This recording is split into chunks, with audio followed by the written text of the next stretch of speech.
Richard. Well, we need a third person somehow to introduce us. We should have like these resumes and PowerPoint presentations, and there should be some animation and computer graphics. I think the audience after a while gets a little tired of these talking heads, don't you? No? No, man, we're about not having ego. So we no introductions. No introductions. So I just want to do a quick show real quick. And so I was listening to an Eckhart Tolle podcast that I'll read to you, and this will be our show subject. And I'll let you go first, okay? All right. It is, if at death you were sentenced to your mind's state, would you be in heaven or hell? At the moment of death? I don't want to quibble, but I think I'd be pretty irritated that I'm dead. No. So that might condemn me. Yeah, but no, if you can think about it, like whatever your current, if right now, without having any notice in how you're feeling right now, that the time was stopped and frozen, and whatever you in that moment, death occurred, would you be sentenced at your mind state? Would you be sentenced to heaven or hell? Well, to me, I'm going to answer the question, but to me, the real question is, what is your mind state? Are you satisfied with your life? Are you happy with your life? Absolutely. And if you're not, what are you doing about it? So to me, I'd be happy. I don't think I'd be euphoric. I mean, I think that one of the things that I've noticed about aging is that there's a condition that I call brown sludge, which I think is in one of the Mayo's diagnostic manuals. Brown sludge is not a medical term. Brown sludge is my own shorthand for the accumulation of experience that you've allowed yourself to notice as negative. And it's sort of an accumulation of all the bad stuff that's ever happened to you. Somehow that's in you. And I think there's a slowing down of the way that people process and the closing down of some of the things that we're able to do when we're young. Some of that is good, it saves us from a lot of heartache and foolishness, but some of it is bad, like not being able to ski all day and drink a six-pack at night and then do the same thing the next day. So my point is that I think as we age, we tend to have less and less and less surprise, and that tends to make us, I think, a little bit sedentary. But I also think as we age, there's this component that comes with us that allows us to let things go easier.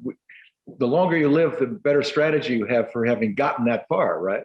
So you continue to build on that strategy, and that I think helps you adjust to your life and enjoy it. So for me, there's a combination of brown sludge and wisdom.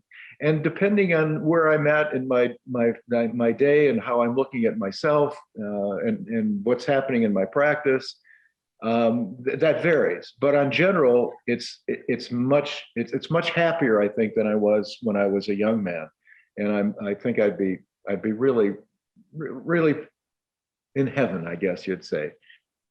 Yeah, Rick, I totally agree with you, man.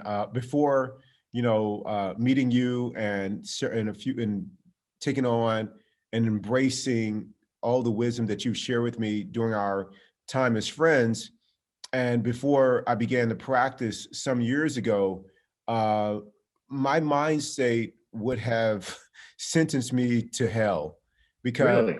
I was, I mean, before you, I mean, I was achieving things. Like I was, making six figures. I had a really nice house. I had all of that going on, but I was in a state of constant worry about the future. I was constantly striving to get to the next thing. The lifestyle that I had created for myself was one that was every day becoming more and more materialistic. And so possessions mattered to me. And so when I was living from that space, man, of always striving, and when things didn't go my way, blaming other people, rarely blaming myself, but blaming other people, I was obsessive thinking, just all those things. I wasn't present. I was not free of those things. And I was trapped in narratives left and right that were disempowering. So I would have totally been sentenced to hell, and because my mind was never free. There was no spaces. I was always scanning or striving. And when I was scanning for things, I was looking for what was missing in other people or situations, what was wrong with them, or what was wrong with life. My life was constant complaints with a few blips of something that would take me out of that thinking. But it was rarely, and it was occasionally exercise would do it, and I would be euphoric, and that would be fleeting. For other people, it could be exercise, it could be drinking, it could be recreational drugs, it could be sex that take them out. But once they come out of those, those are just, you know, sustainable. They're temporary. And That's so right. then you back to that mindset, that mind state. One thing that Eckhart said, and it really resonated with me, Eckhart Tolle said, is that, you know, that kind of mindset of where you are that causes suffering is never asleep. It's in the background. It's kind of like a cat, right? He described it as a cat. A cat, you know, even when they're sleeping, they're never asleep. So imagine a cat that is sitting, is laying down, you know, wherever in their bed or wherever else, or they're on the couch and they're just laying there. And you can be banging dishes, and, you know, a garbage truck can drive by, and, you know, you can break a glass or a vase, music is blaring, cat is sleeping. But then a sound that sounds like a mouse, and this happens. You know? The eye pops open. You know what I'm saying? I got it. And so that was me always scanning, and it was always in the background of everything I did, the fear, you know, the worry. So I was never at peace until I began to practice. And once I began to practice, it became a grounding for me. It began to root me in the present moment. Gratitude was part of that, because gratitude would free me up from it. And I would think about all the things I'm grateful for. And you constantly make my gratitude list on a regular basis. And when I did that, I started to find myself at any moment living more in a heaven state of being, a heaven state of mind. And it started to change everything. And so I'm a big believer in all the things that I've learned during this journey over the last 7 years. You have been an amazing example to me about the power of nature and rooting myself in it. And I'm committed to doing this. Pandemic or not, I'm vaccinated, you're vaccinated. We are doing something in nature this year overnight. So Yeah, you know, we should bring, you know, have Pete. Pete he's loves already that. said it. Pete is in. Yeah. So yeah, we just pick a place.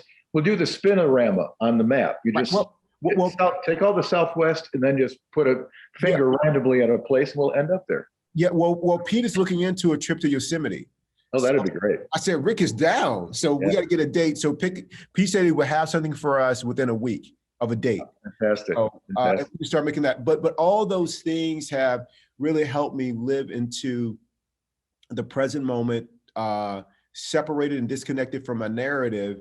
And these healthy practices help me do that. So Rick, I can say that, you know, I based on my mindset, majority of the time, I would be going to heaven, or I'm living heaven.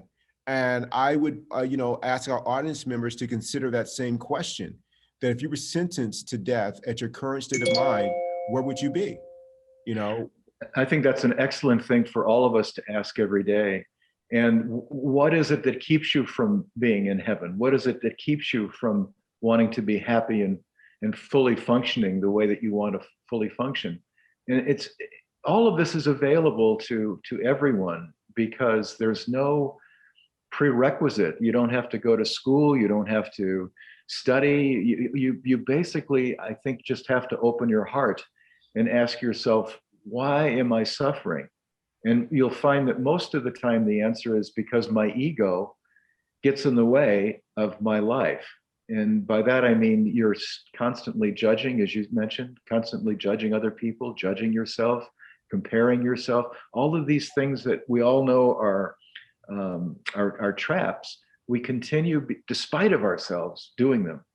And if we could just get to the point where we realize there's a better and much more fulfilling and loving way to live by following a practice that may sound odd, but has definite results, I think you'd be much, much happier. At least you give it a shot, right? I mean, It's- it's like you say, I mean, what do you got to lose? You've been living by worrying and anxiety and anxiousness and fear of the unknown for decades. How's that working out? Like, that's exactly right. Isn't that that's the Lao Tzu claim, right? The Lao yeah, Tzu quote, which is basically, if you don't change direction, you're likely to end up in the direction you're heading. right, Yeah. exactly. And so how rewarding is that? So change. Exactly. Rick, thank you again, man. I'm happy to be on this journey in living heaven every day and with you and being aware that I have a choice in it. And no, not my background or my personal history or life, the past, doesn't have to sentence me to living a living hell. No matter what's happened to me before, in every moment I have a choice. And we have so many examples of people that have been in undesirable circumstances.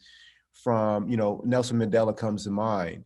In the first years of his incarceration, not only was he in a figuratively hellish place, but he was also there emotionally, psychologically, and mentally.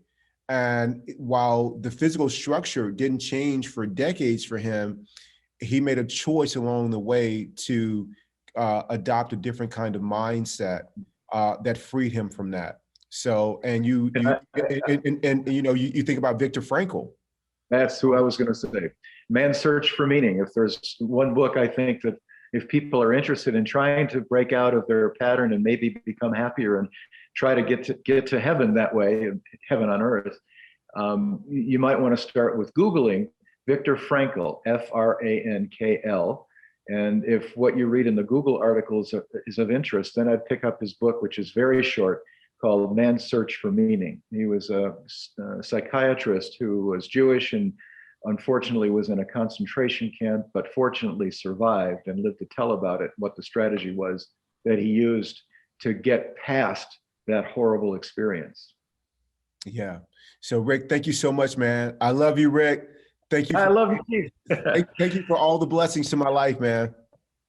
Yeah, you're the man. How can all of the guys that are together in this thing, I just wish that the people who view this, could hang with us for a while, because they would have so much more, I shouldn't say more, but so much of a great sharing without strings. It's a great way to live, to have really great people who love one another with no agenda and just laugh a lot and dig each other. It's a wonderful thing. It really is, Rick. I love you, man. Have a great day, Rick. Thank you.